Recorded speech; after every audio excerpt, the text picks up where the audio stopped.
తమ్ముడు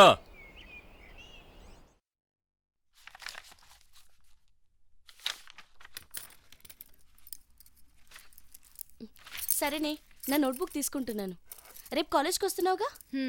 సరే సరే అలాగే. కాలేజ్కి వస్తే ఏంటమ్మా రేపటి నుంచి కాలేజ్ ఓపెన్ చేస్తున్నారట? సరే అమ్మా. మధు, చెంప మీద వాపు బాగా తగ్గినట్టుందమ్మా. అలా అయితే పెళ్లివారిని రమ్మని చెప్పనా? వద్దు నాన్న. సరే మరి ఎప్పుడు రమ్మందామో చెప్పు. ప్రస్తుతానికి వద్దు. ప్రస్తుతానికి అంటే? నేను చదువుకోవాలి. చదువుకో, వాళ్ళొచ్చి నిన్ను చూసెళ్తారు. నాకు పెళ్ళే వద్దు. ఈ పెళ్ళొద్దా లేక అసలు నీకు పెళ్ళే వద్దా? నాకు అసలు పెళ్ళే వద్దు. నిన్ను అడిగి నువ్వు సరే అన్నాకే కదే వాళ్ళని రమ్మని చెప్పాను. పిచ్చిదాల్లా నోటుకొచ్చాడు మాట్లాడుతున్నావు. నేనేమన్నా పిచ్చోన్నా? ఓహో, నీకు మాత్రమే కోపం వస్తుందా?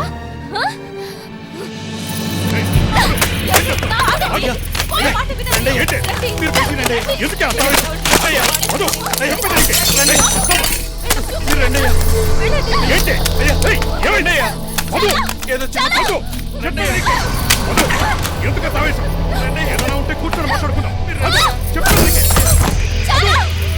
ఏంటది? నీకేమైనా పిచ్చిక్కిందా? చెప్పేది విను మధు. అయ్యా బాగా ఆలోచించండి అయ్యా. మన తోట నిప్పంటుకున్న రాత్రి నుండేనయ్యా పాప దెబ్బ తగిలి చంప వాచిపోయింది. ఇప్పుడు జరిగిందంతా చూస్తుంటే ఇదంతా ముని పనే అయి ఉంటుందయ్యా. ఎవరైనా ముని అది ఇది అని మాట్లాడారో నేను అసలు ఊరుకోను. నా అనుమానమే నిజమనిపిస్తుందయ్యా. ముని అనగానే ఎలా కోపడుతుందో చూడయ్యా.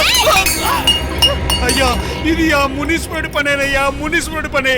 అంతా మునీశ్వరుడి పనేనయ్యా, మునీశ్వరుడి పనే. నవ్వుతోంది, ఎలా నవ్వుతుందో చూసారా? ఇది ఆ ముని పనేనయ్యా, ఇది ఆ ముని పనే.